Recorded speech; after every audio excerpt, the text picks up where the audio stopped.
Previously on the High Risk Wrestling Podcast. A springboard clothesline right into each other. Bam, the way the bodies smacked against each other, crazy. Seth and Cody exchanged some words. Well, we get down to the nitty. Let's get down to the very end.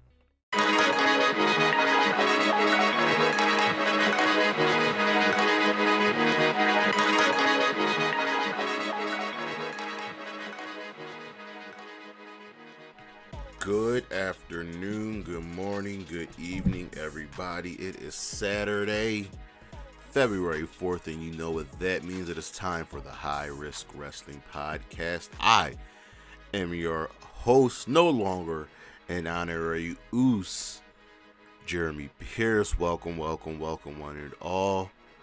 It's good to have you here, fresh off the Royal Rumble. We got a nice little show for you today. As always, you can check me out on my socials. Charismatic Creations on Facebook, Tumblr, and YouTube. Charismatic_Creations52 on Instagram and the 215 on Twitter. Still working on that Patreon. Please check out the coffee page as well. And as for today's show, well, it's very simple. We're going to take a look back at quite possibly the worst WWE pay-per-view ever. That would be December to Dismember 2006. And yes, the Extreme Elimination Chamber. God, it was just really, really awful. But for now, you know what's next. So just go on and hit my music.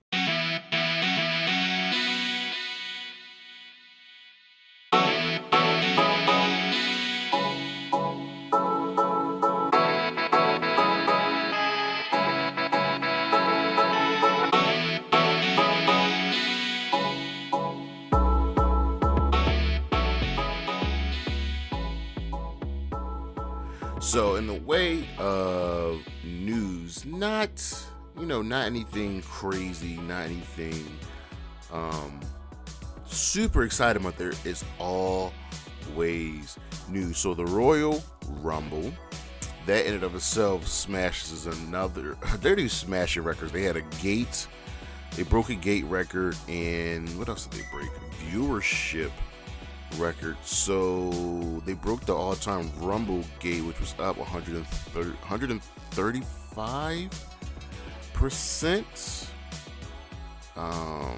7.7 million. That's it's pretty exciting. Nia Jax is not contracted by the WWE. It was a one-time appearance at the Royal Rumble. She is still under the alumni section, sitting right next to Neville. Go figure. An ex-WWE superstar has signed a full-time contract with Impact Wrestling. That will be the man formerly known as Fandango, now going by Dirty Dango. He has signed a deal with Impact Wrestling, whereas Kenny King has signed a new one-year deal with Impact, and he is getting a push right now. Raw viewership fallout from the Royal Rumble dropped. They pulled in 2.1 million with a .64 and the 18 to 49 demo. That is down the previous week from Raw 30, 2.34 with a .7 and the 18 to 49 demo. I mean, you can figure that was probably going to happen, just because, Raw 30 was an anniversary show. AEW finally has announced that they will be doing live events with an official press briefing. It's dubbed AEW House Rules. Select weekends and markets across the United States, with the first ever AEW House show being set on March 18th. So that's a little over a month away in Troy, Ohio. This is what they need. They need house shows. They need to get more people time, more people some run. And it'll be featuring AEW and Ring of Honor talent. This is nothing but good news. WWE has issued a statement. As some of you may not know, Lanny Poffo has passed away this past week. If you don't know who Lanny Poffo is, he's the genius Lanny Poffo, the younger brother of Macho Man Randy Savage. Lanny was only 68. Dynamite this past week down from the previous week. They pulled at 901,000 views with a .31 and 18 to 49 demo. The previous week did 1 million viewers with a .32 in the 18 to 49 demo. WWE have recorded some huge revenues from the quarter 4 in 2022.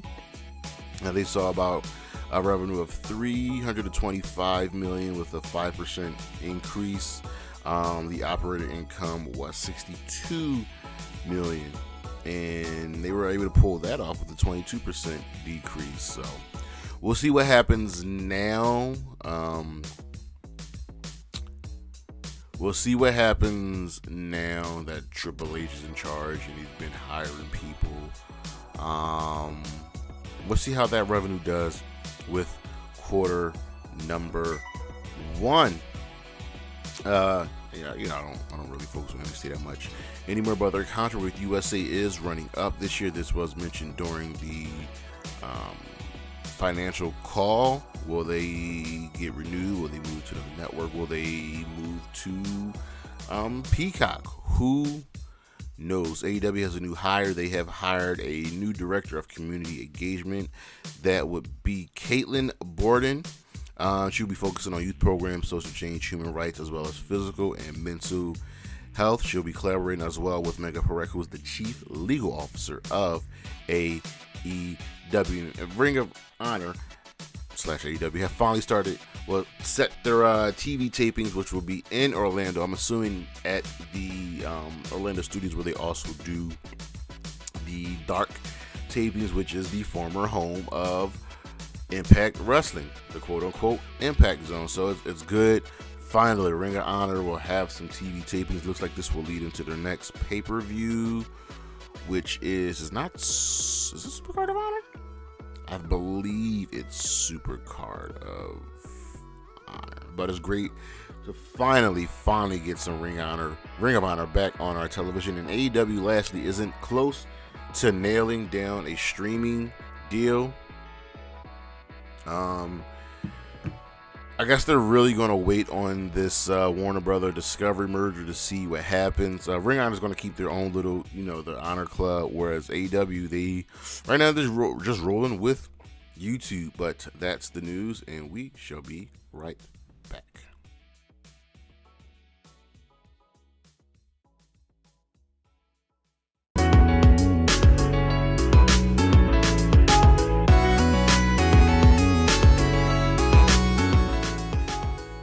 So we have some fallout, obviously, from the Royal Rumble. So let's start with Monday Night Raw. This was an okay show. Actually, all the shows this week were okay. Some better than others. Monday Night Raw, we had our fallout follow-up from the Royal Rumble.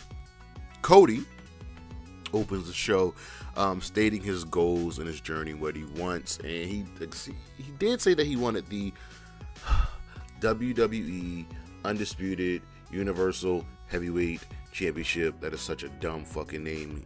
I thought he was just going right after the WWE Championship, but I guess we were mistaken. Maybe we weren't. I don't know. He's interrupted by the Judgment Day, and Dom just completely trashes him when comparing wrestling families. So, guess Cody will have a nice little holdover feud with Dom and Finn, and they're using Finn as a speed bump just to get to Dom. Edge attacks the Judgment Day afterwards. I like it. I like just having all of this story mixed together. Seth defeated Chad Gable in the U.S. title qualifying match for the Elimination Chamber. It was a good match. What do you expect? Io Sky defeated Candice LeRae. Rhea Ripley calls her shot against Charlotte. She says that she wants Charlotte, and that Charlotte is the peak, Charlotte's the top. Charlotte gets what she wants and is the established order, and Rhea wants to, break the establishment. She remembers losing the NXT Women's Championship to Charlotte Flair, and she wants Payback. I'm all for it. I thought we were going to get Rhea versus Bianca. That's the match that I wanted, and I wanted Asuka versus Charlotte at WrestleMania, but Rhea versus Charlotte, whatever. I'm hoping we don't get another LOL Charlotte win scenario. We're setting up the Seth Rollins and Logan Paul match for WrestleMania. Johnny Gargano defeated Baron Corbin in a U.S. title chamber qualifying match. MVP had the MVP lounge hosting Austin Theory, and there was some words. And MVP was kind of a tweener here, like he assaulted the fans, but he also insulted Theory. And it ends with Lashley accidentally spearing MVP. Adam Pearce has Miz face a returning Rick Boogs. Bayley and Becky have some words, and Bayley took some shots at Becky and Seth. Didn't think we'd get that personal, but here we are. They'll have their steel cage match next week. Mustafa Ali is leaning into his annoyance. This new character that he's got going on. Bronson Reed squashed Dolph Ziggler to qualify for the chamber as well. And in the main event, Cody Rhodes defeated Finn Balor with a little bit of a distraction from Edge. It's good to see Cody wrestling. Get that ring rust out of here. Show gets a fist. Over on Dynamite, we had another solid show that pushes many storylines ahead. John Moxley defeated Hangman Page with the most devastating move in all of sports entertainment, the surprise roller. This was a really good match, but the way it ended, it looks like there will be another match. The Acclaim win a squash, and the Guns bait Daddy Aston to get him a tag team title match next week. Konosuke Takeshita defeated Brian Cage in a solid match. And it looks like Brian Cage will be doing the jobs as he transitions over to Ring of Honor. Remember, he is 1/3 of the Ring of Honor Trios champions. Jericho Appreciation Society says that Ricky Starks will have to run a gauntlet if he wants to face Jericho again. So he's got to go through Daddy Magic and Cool Hand, and then Sami, and then Daniel Garcia, just to get the Jericho. I think that's the way we're going.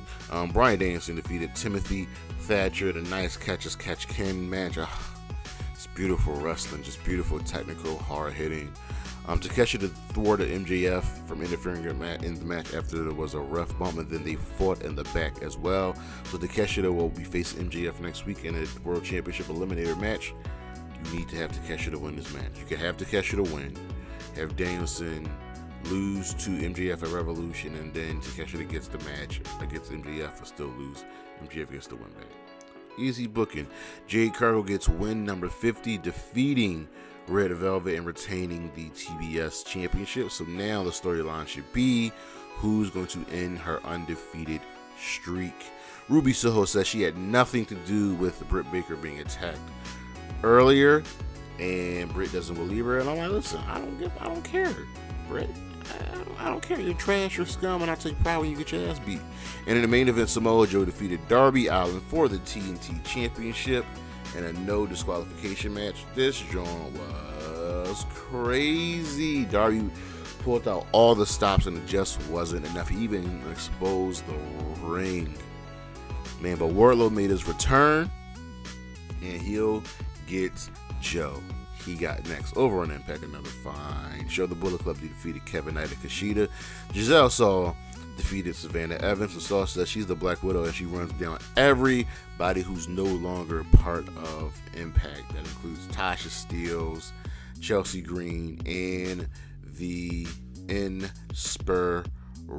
We had a Kenny King spotlight. He's, saw that new contract, so he's going to get a nice little push. Crazy Steve had a spotlight match. Tommy Dream and the Bully Ray feud heats up with Bully saying some things, and then Mickey coming out to confront Bully. They actually fight. It's like, that's why I like Impact. They have no problem having men and women fight each other. They are equal opportunity. Everybody can get these hands. They fight a little until Tommy Dreamer makes the save. Killer Kelly and Taylor Wilde, like I predicted, will be a tag team, and they'll be the violent tag team opposite of the Death Dolls, and they will be the first to play with the Death Dolls. Kenny King defeated Johnny Swinger. Matt Cardona wants a piece of Joe Hendry. This feud is far from over, and the design won an 8-man, Zayn and Sami Callihan won an 8-man tag match, defeating, if I remember this right, Josh Alexander, Yu Uemura, Rich Swann, and I can't remember the fourth guy. That's my fault, but it was a good show as usual. I mean, Impact puts on a solid show each and every week over on SmackDown. So we start with the Bloodline walking in. This is our Fallout show from the Royal Rumble, and the Bloodline walks in with Kayla questioning, "Yo, where's Jay?" Roman ignores. "Where's Jay?" Asks Paul. Paul is like, "That was a hard question right there." So we'll see. And they were smart because we won't hear from Roman. Really hear from Roman until the end of the show. Braun Strowman and Ricochet defeated Imperium to get a tag team title shot. This is the finals of that tag team tournament. I hate when makeshift teams defeat bona fide teams that have been working together, but with the Usos being the tag team champions right now, no heel teams won't be doing heel versus heel matches. We had a NASCAR confrontation, which is weird and hokey, with the New Day, the Judgment Day, and Rey Mysterio. Dom was the best part here, as usual. Charlotte retains the Women's Championship against Sonya Deville. So we're back in the Bloodline's locker room, and no one can find Jay. They have not heard from him, and Roman cracks. And he yells a little bit at Solo and Jimmy, and his cracks themselves are starting the show. And they have him go look for Jimmy. Jimmy ain't in the building, dog. Natalya wins a fatal 4-way to qualify for the Elimination Chamber. This was a match because it followed that old formula of 2 people fight, and then 1 person was out of the ring, and then 2 more people fight in the ring. It's just bad. So Roman apologizes to Solo and Jimmy because he sees that, he can't lose these 2 guys. Either he keeps saying, "Where's your brother?" He's not saying, "Where's Jay?" He's saying, "Where's your brother?" Just pay attention to all of this. And then segment, Roman comes out by himself with him and Paul Heyman because he sent Solo and Jimmy away. Kind of butter him up. And he wants to talk about Cody, but now he's got to deal with Sami Zayn. So he talks about Sami Zayn, he sees greed, and Sami, wants it from him. More gaslighting by Roman Reigns. Sami attacks him and says he wants the championship, the world championship. Lays him out with a spear. Solo and Jimmy come out, attack Sami, and they're about to murder him with the chair spot. But Roman stops Solo and says, "Listen, you want these world title shots? I'll give it to you. You got to bring me Jay." Crazy. Best storyline in wrestling. Over on Rampage, the Elite retained against Ethan Page and Matt Hardy and Isaiah Cassidy. This was for the Trios Championship. Swerve Strickland defeated Brian Pillman Jr. This looked good. Pillman had no backup, so no Griff Garrison, which was odd. Malachi Black is happy that he corrupted Eddie Kingston. Tony Storm and Saraya defeated the Renegade Twins. Gave them the NWO treatment after the match. Spray painted L on their backs. And Roosh defeated Christopher Daniels. Gives him a nice win before he faces Bryan Danielson next week. Our matches of the week, we got 2 and they're both from Dynamite. Jon Moxley versus Hangman Page. You know what you're going to get from this. Actually, you know what? There's a third match. All 3 of the matches are from Dynamite. So Jon Moxley versus Hangman Adam Page in this hard-hitting, just slugfest with the surprise W by Moxley. And our other 2 matches, one is Bryan Danielson versus Timothy Thatcher. Guys, if your only exposure to Timothy Thatcher was when he was on NXT, check this out and then go watch him in Pro Wrestling Noah. And our other match of the week from Dynamite, the main event, Darby Allin defending the TNT Championship against Samoa Joe in a no disqualification match. Man, crazy. And our star of the week, I'm going to give it to Kenny King. Man's moving up in the world. Remember he was on The Bachelorette? Remember that? I remember. That was a weekend review. We'll be right back.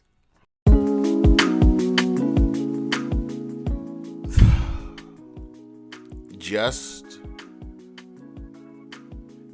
even thinking about this match makes my head hurt. Even talking about it makes my head hurt. December to dismember. This was the first pay-per-view under the ECW brand. The first and the last. There's been a lot said about this match that, well, we all should know, but why not recap it one more time?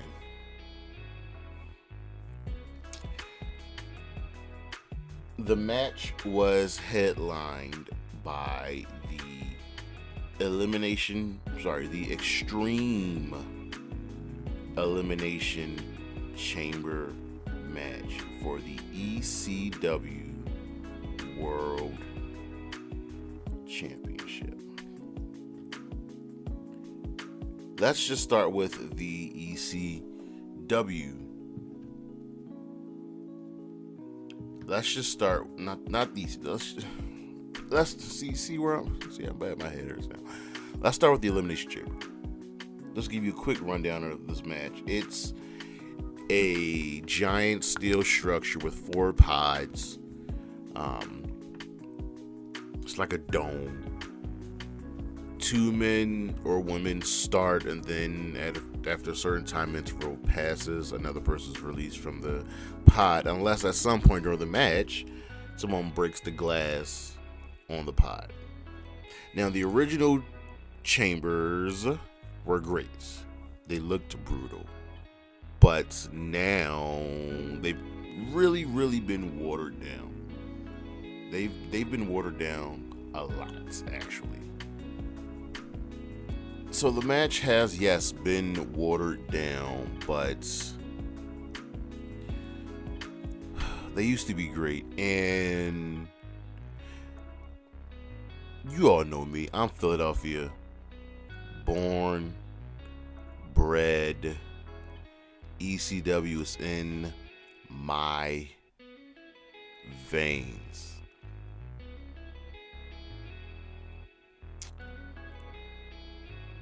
And I was kind of excited. I was really enjoying the ECW brand. I really was. So seeing it revitalized, seeing it just brought back to life felt great. And an Extreme Elimination Chamber, that could work. Ladies and gentlemen, it did not work. Horrible. Now, the ECW brand did have some high quality talent.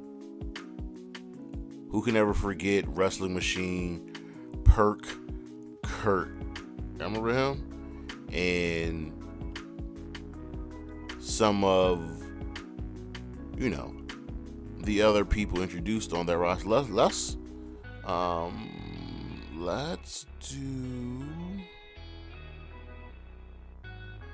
roster by era. Hold on. I want to do ECW. Why can't I find it? Extreme Championship Wrestling. Submit. This was 2006. So we're gonna go to.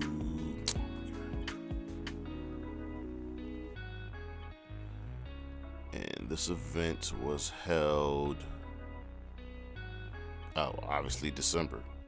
Duh. And the date was December 3rd. That was a Sunday. So it's not showing up on it's not showing up on my other site. So let's just do this.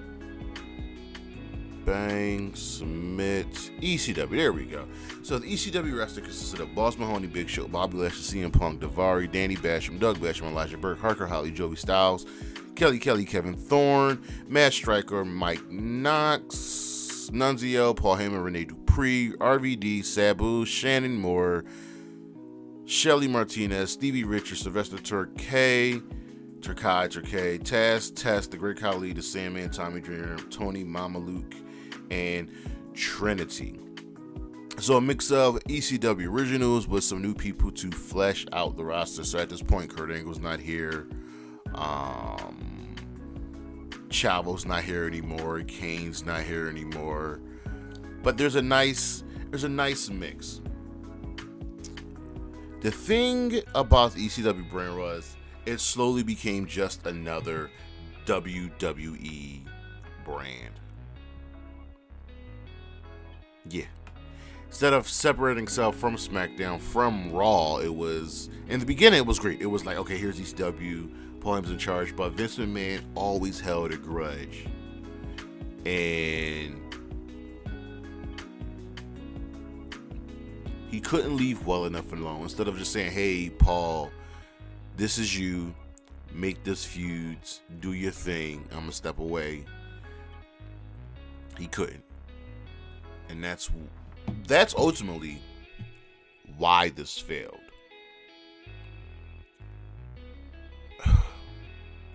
So shall we run down the card? I really don't want to. Actually, let's not even run down the card at first. Let's do this. What do other people think? Well, Simon Miller ran his retro ups and downs a couple years ago. And Simon Miller is a positive man. He's a positive Pete, as he likes to say. 1 up, 6 downs. And where did that up come from? The opening match, which we shall get to. And I got annoyed. I got really, really, really annoyed that something so great could be so bad. So it was not only a poor show, but an even worse ECW one, because if you like me remember ECW, you remember that every single match could just use weapons, and you can get extreme, and then things could be taken up a notch. Not here. The event wasn't ultra violent. It wasn't electrifying. It wasn't synonymous with ECW. And the worst thing about the show is that it featured very little ECW originals. I understand that you got to build a brand, but it needed to be treated like a requel. Having original characters there while bringing in new characters to move the program forward. But when so many of the original ECW guys are still alive at that point, you know what I mean, that can go, why not? So let's run down what's considered one of the worst WWE pay-per-views of all time. The opening match, The pre-show match was Stevie Richards taking on Renee Dupree. Stevie won. Stevie won. Now, the opening match went for 22 minutes, a little over 22 minutes. The Hardy Boys took on Eminem. Remember when I ran down the ECW roster? Did you hear me mention the Hardy Boys or Eminem? No, you did not. So why was this match featured on the card?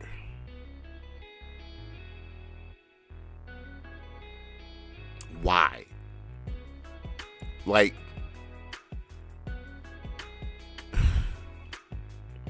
and here's the thing, it was a great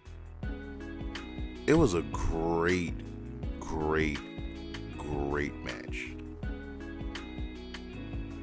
Not great, but you know, it's the Hardy Boys, it's Eminem. They do what they do.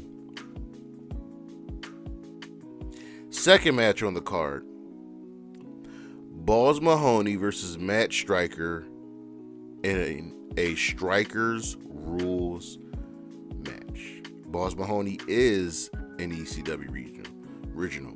So what is the Strikers Rule match? It's a match with no gouging of the eyes, no pulling of the hair, no maneuvers up the top rope, and most importantly, no foul language.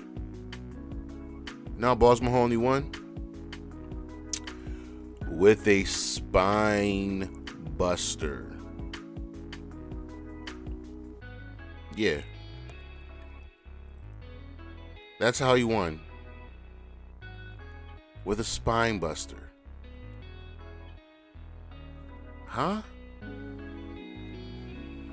Third match on the card, Elijah Burke and Sylvester Terkay versus the FBI. Why did this match happen? Why?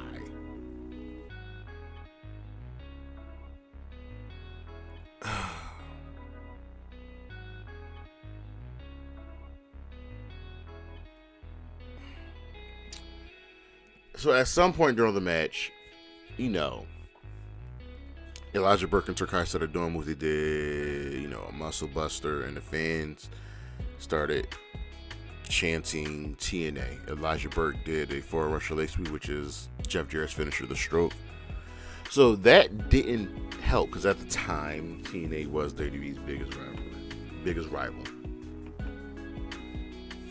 And then you got on a pay-per-view fans chanting TNA. The next match was between Shawn Daivari and Tommy Dreamer, with the Great Khali accompanying Daivari to the ring. And Daivari won with a surprise roll up. And that was it. And the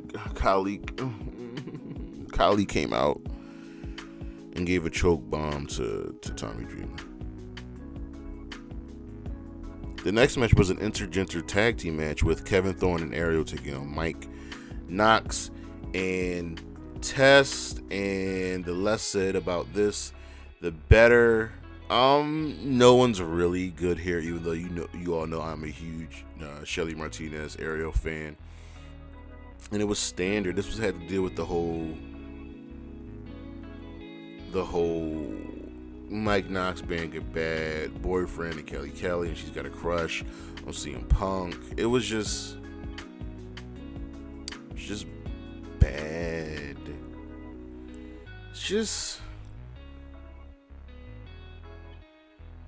But out of all of that, nothing tops our main event.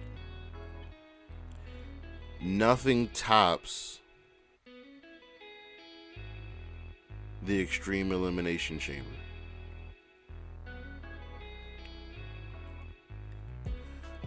And the chamber featured Bobby Lashley, Big Show, Test, RVD, Harker Holly, and CM Punk.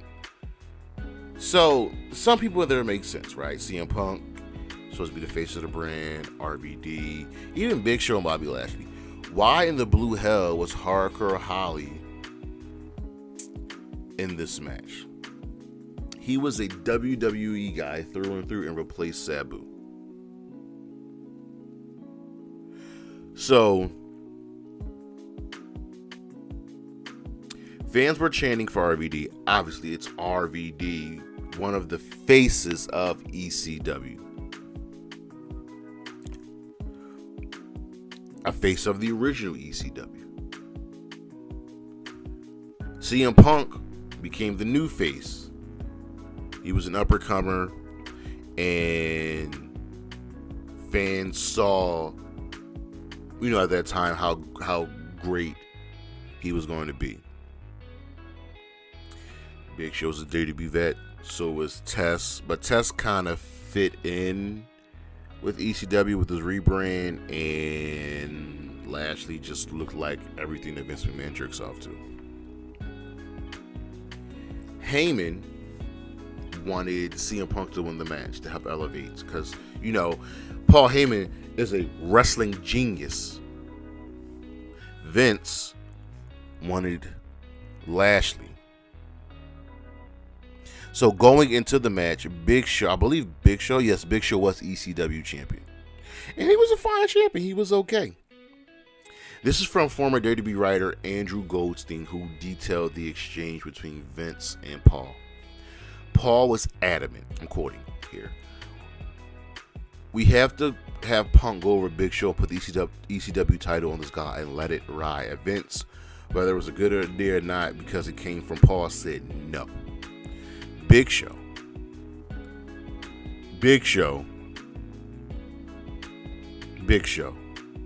I'm going to make this on my own. Paul, shut up. That's what Vince said to Paul. Big Show was on Heyman's side. He saw an opportunity to cash in on Punk's momentum, and we've seen time and again how WWE had failed CM Punk.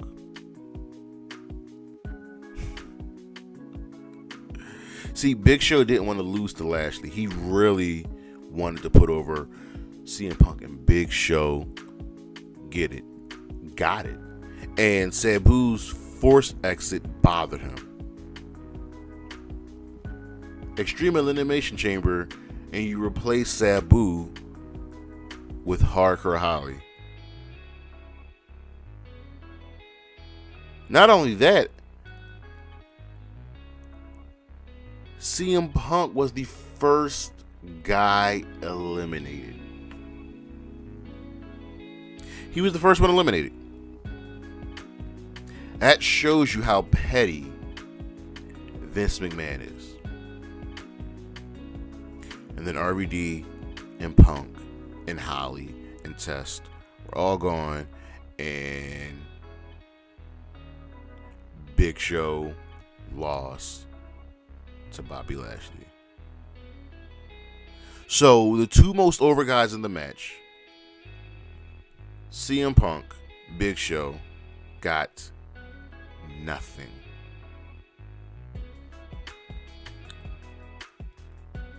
So not only did the match suck,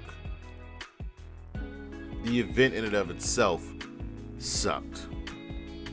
And you can go down the list. You can check it all out. Just how bad this truly was. It was named the worst show of the year. The show only did 90,000 buys. At the time, the lowest in the history of the WWE until the network came along. ECW never got a brand exclusive shot after that. The brand was pretty much shut down. Became a punchline. And it's taken years upon years upon years for us to get that bad taste out of our mouth. Paul Heyman quit the next night. Paul Heyman quit. Tommy Dreamer and Stevie Richards wanted to as well. You know how today, how we were all happy that Vince McMahon was gone, but at least no longer in charge of the storylines and creatives in the WWE, because he thinks he knows better and he's wrong. Yeah, he's wrong, and he was wrong then. Who can truly blame Paul Heyman for walking out and leaving? Who can truly blame Tommy Dreamer and Stevie Richards, ECW originals, from wanting to walk out? ECW December Dismember is a black eye, one of the many that the WWE has. And most of it can be attributed to Vince McMahon. The fact that you removed Sabu off of the show didn't make sense. And we're going back and looking at the roster. There's a lot of people missing. You got you have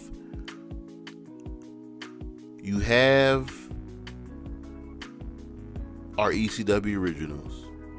You have Tommy Dreamer. You have Sandman. You have Nunzio, Tony Mamaluke, RVD, Sabu, Boss Mahoney. And yet, there's many missing. So when ECW shut down in 2001, the brand came only 5 years later. But see, here's the thing. Where was Rhino? Where was Super Crazy? Where was, I don't know, Nova, Raven? Dawn Marie quit because Dawn Marie got fired because you discriminated against her. Where was Justin Credible? Where was the queen of Extreme, Francine?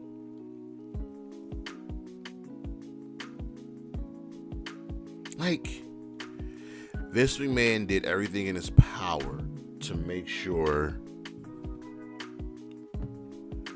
that brand wouldn't work. And the thing is, he could never get out of his own way. And it just sucks. Because there was something great there, and Vince McMahon, as usual, ruined it. So now we have a new chamber coming up. 2 of them. One for the women and one for the men. We'll see how that goes. But that's our show, ladies and gentlemen. You can hear it in my voice. I really did want to talk about that chamber. It's just so bad. It's just so bad. Next week, we'll be looking at Faction Warfare number 4. We'll figure out what factions I'll talk about then. You love some good factions, you know what I mean? As always, check out the socials. Charismatic Creations on Facebook, Tumblr, and YouTube. Charismatic_Creations52 on Instagram. The 215 on Twitter.